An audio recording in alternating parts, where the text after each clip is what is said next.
నమస్తే welcome to mega nine. తెలంగాణలో వర్షాలు దంచుకొడుతున్నాయి. ఈ క్రమంలో కృష్ణా నదికి వరద పోటెత్తుతోంది. దీంతో శ్రీశైలం, నాగార్జున సాగర్ కు భారీగా వరద నీరు చేరుతోంది. నాగార్జున సాగర్ జలాశయం నిండుకుండలా మారింది.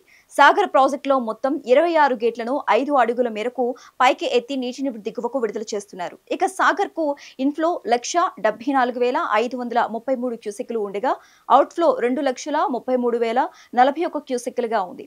నాగార్జున సాగర్ పూర్తిస్థాయి నీటి మట్టం 590 అడుగులు కాగా ప్రస్తుత నీటి మట్టం 589.30 అడుగులుగా ఉంది. సాగర్ పూర్తి స్థాయి నీటి నిల్వ సామర్థ్యం 312.04 టీఎంసీలు కాగా ప్రస్తుతం 309.95 టీఎంసీలకు చేరుకుంది.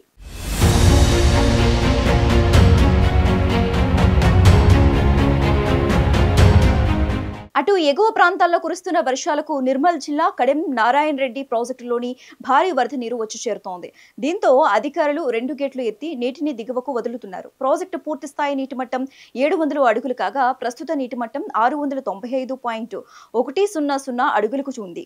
ప్రాజెక్టు సామర్థ్యం 4.699 టీఎంసీలుగా ఉంది.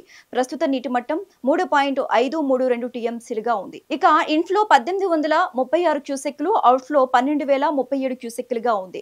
దిగువ ప్రాంతానికి నీటి విడుదల చేస్తున్న నేపథ్యంలో గోదావరి పరివాహక ప్రాంత ప్రజలు, గొర్రెల కాపరులు, రైతులు అప్రమత్తంగా ఉండాలని ప్రాజెక్టు అధికారులు విజ్ఞప్తి చేస్తున్నారు.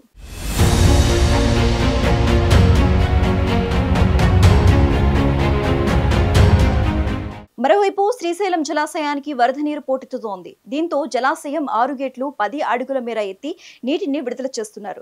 ప్రస్తుత సీజన్లో మూడోసారి శ్రీశైలం ప్రాజెక్టు గేట్లు తెరుచుకున్నాయి. భీమా, తుంగభద్ర నుంచి వస్తున్న వరదతో శ్రీశైలానికి 2,10,000 క్యూసెక్ల ఇన్ఫ్లో వచ్చి చేరుతోంది. ప్రాజెక్టు ఇన్ఫ్లో 1,66,957 క్యూసెక్లు ఉండగా అవుట్ఫ్లో 2,28,601 క్యూసెక్లుగా ఉంది. శ్రీశైలం ప్రాజెక్టు పూర్తి స్థాయి నీటి మట్టం 885 అడుగులుగా ఉంది. ప్రస్తుతం 883.00 అడుగులుగా ఉంది. ఇక కుడి, ఎడమ జల విద్యుత్ కేంద్రాలలో విద్యుత్ ఉత్పత్తి కొనసాగుతోంది.